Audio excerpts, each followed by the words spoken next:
हर महादेव। मैया भवानी की जय, शिव शंकर भोलेनाथ की जय, गौरी पुत्र गणेश की जय। ते गुरु बहिना सब, आज हम शिवशंकर भोलेनाथ के पहला सावन के जो सोमवार बाटे वो दिन के कथा हम सुनावत हनी। अगर हमार कथा आप लोगन के पसंद आवे तो चैनल के लाइक और सब्सक्राइब जरूर करम और ज्यादा से ज्यादा शेयर भी। ते गुरु बहिना, एक बार के बात ही हवे के गांव में धोबी रहत रहल लोग।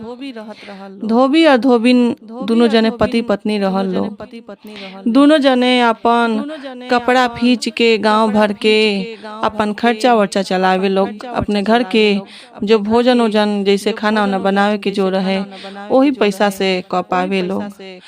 एक दिन का भइल कि एक दिन गंगा जी के तीरे धोबी और धोबिन दोनों जने जात रहल लोग ओ साड़ी लेके कपड़ा लेके फींचे। तो में से जब फींचे जात रहल लोग तो जो धोबी रहने ओम नमः शिवाय ओम नमः शिवाय के जाप करें। जब कोनो काम करें तब जाप करें। और उनका पत्नी जो धोबिन रहली उ जब जपवा सुने नमवा सुने ओम नमः शिवाय के तो उ सुनी हमेशा कहें कि देखा न ये हमेशा नाम लेवे न, लेकिन तब वो भगवान इनके ऊपर देखे न जाने कहीं बार बार कहे न ओम नमः शिवाय ओम नमः शिवाय।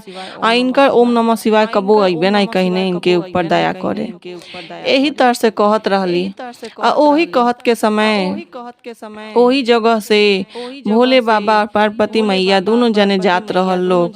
काहे कि जो पार्वती मैया रहली कहली कि सावन के महीना में हमऊ के धरती पे ई मनुष्य के जीवन जी के देखे के बा कि कैसे मनुष्य अपन ई के गरीब होला कैसे अमीर होला।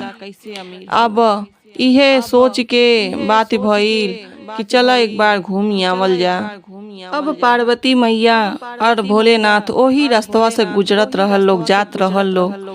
तो सुनत का बाड़ी पार्वती मैया कि जो धोबिन बाड़ी यही तरह से कहत अली कि त रोज दिन ओम नमः शिवाय कहे ने, लेकिन तब वो इनका ओम नमः शिवाय कबो सुने ना आवे ने, इनके ऊपर दया करे नहीं आवे ने।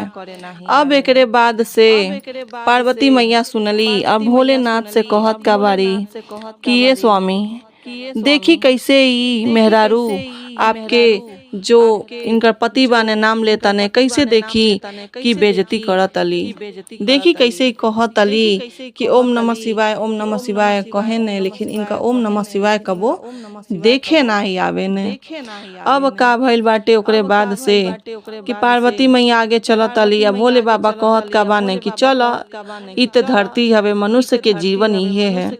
केहू अच्छा कही केहू बुरा करी, अपन अपन कर्म सब केहू करेला।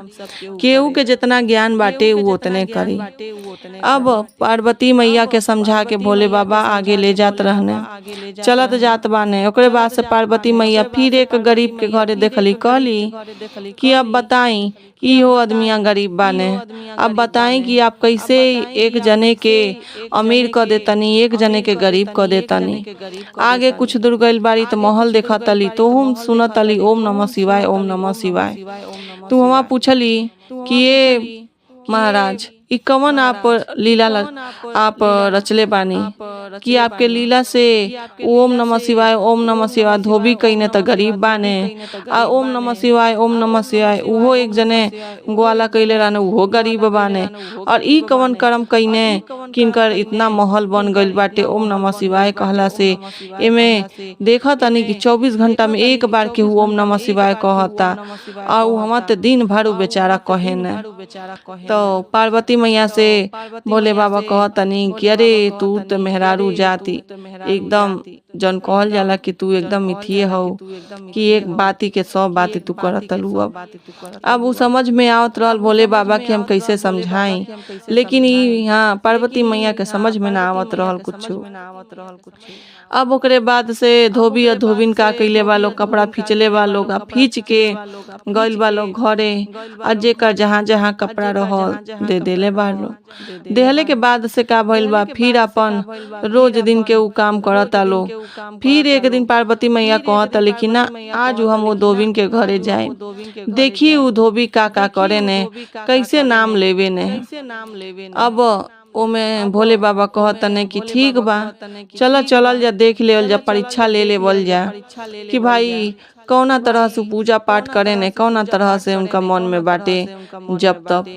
अब एक भिखारी के रूप में आयल बा लोग दोनों जने, और भिखारी के रूप में आके मांगता लोग कि ये माता, ए बहिना, ए भैया, कुछ भिक्षा दे दो। अब धोबी निकलल बाड़ी, और धोबी निकली तो कहली कि ये माता जी, हमके खाए खाइए नहीं खेत, रउआ के कहाँ से दी, कि जौन बाटे ओमे से हम दे देम तो हमार लइके बच्चे कहाँ से खाइए।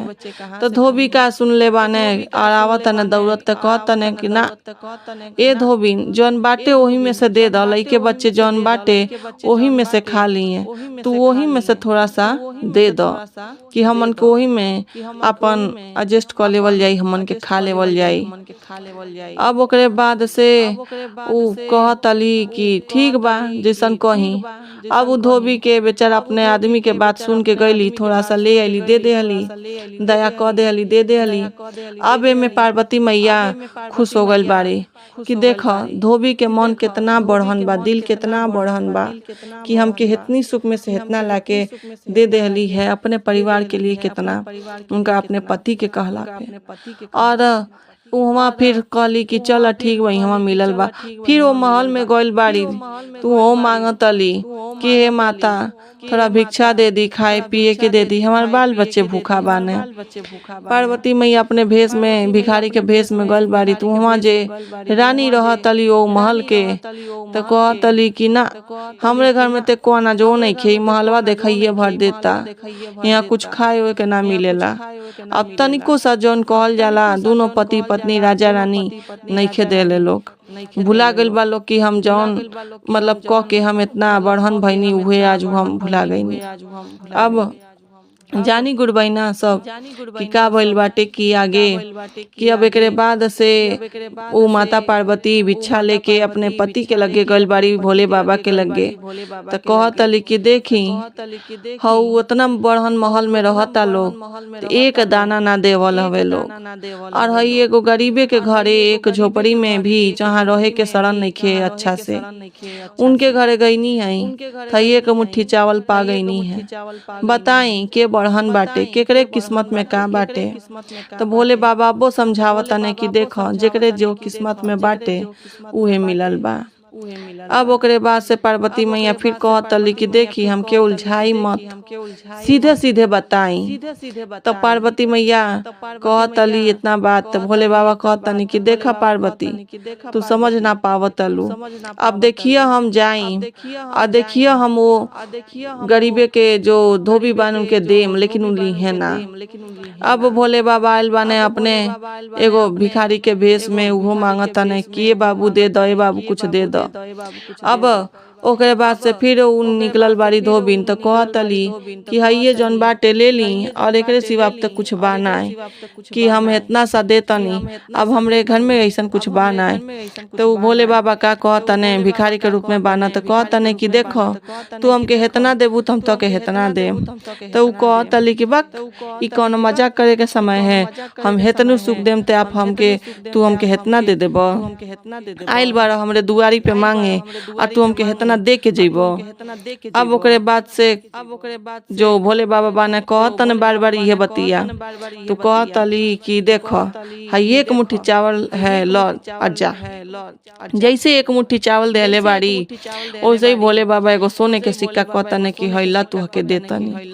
अब वो सोने के सिक्का देखले बाड़ी तो कहतले कि ना ना हम ना लेम, एगो भिखारी के हाथ से, एगो इथी के हाथ से हम ना लेम, हमके नइखे जरूरी, तू अपन ले जा। अब भोले बाबा वहाँ से लौटल बाने, तो फिर महल में गइल बाने, वहाँ देतने कि हई ले ला। भाई एक मुट्ठी चावल दे दो और है यहाँ सोने के सिक्का ले लो। अब वो एगो मुट्ठी चावल दे के सोने के सिक्का ले बालो। अब उनका किस्मत आगे रहे चमकी गई।